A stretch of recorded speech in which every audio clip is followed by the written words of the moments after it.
Okay, sorry about that, guys. I'm trying to get this as quickly as possible. This is not ideal, and I don't want to take like do a huge chunk of videos or anything like that. So I'll go through this quickly.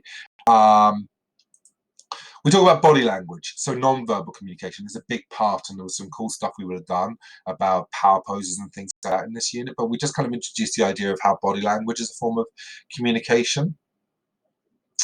And then we look at some of these examples of what these mean. Of course, you guys probably all know what these mean. They're universal symbols.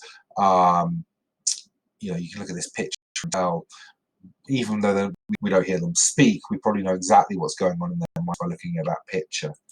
And then there's some more faces here. And again, if I was to ask you guys in the class what each of these faces means, I think we pretty much come up with similar answers, right? So for instance, this picture here is one of maybe confusion and possibly disgust. This one is of complete surprise. We tend to pull similar faces when faced with things. This one, for instance, would look at shock, maybe even being scared, being happy here, or finding something funny, maybe sad or confused. This one's a strange one, but again, some kind of confusion / funny confusion, I guess, in that face. Body language is the means of communicating information, attitudes in a non-verbal manner. So kind of go through that. You can look at this, how humans communicate, so based on language versus non-verbal communication. So you can make a note of that in the document I've given you. The mix and match, I thought I made. Let's skip that. Well, look at that'll be work for next week. You're going to look at how genders communicate differently. I don't expect you to do that this week because you've already got too much to do. But then this does break down. So that'll be review for next week. This slide here breaks down how men and women communicate separately. I currently don't know where we stand on end of semester exams. I don't know what's going to happen with that, but this would be a part of that. Okay, so that's something that you guys should know if we get to that point. If we end up having an exam, which I'm doubtful of right now, this would be part of it. So look at the communication differences between men and women. And there's some more here.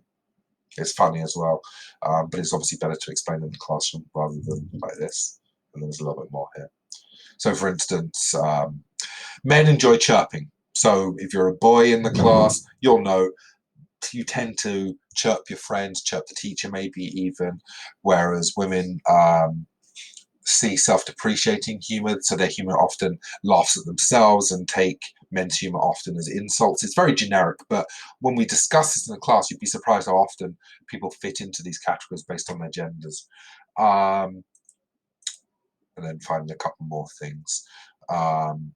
Essentially, women are better at communicating than men is the outtake of all of this. Emails, for instance, men send emails seeking influence and respect. I kind of dig that, actually.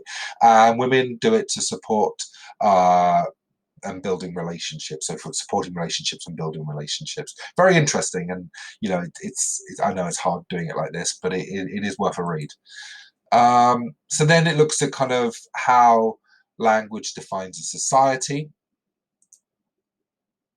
We look at the Aboriginal languages, how they've kind of been damaged, destroyed almost, because they've been subjugated. Then there's a quick link to the film We Were Children. If you were in my English class last semester, we watched that together.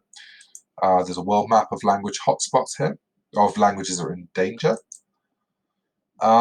New languages, so we're seeing things like Spanglish come in, so a combination of English and Spanish.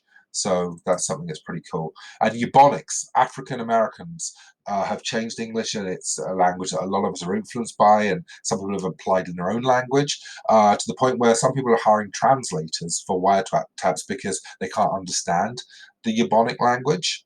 So it's that's really interesting.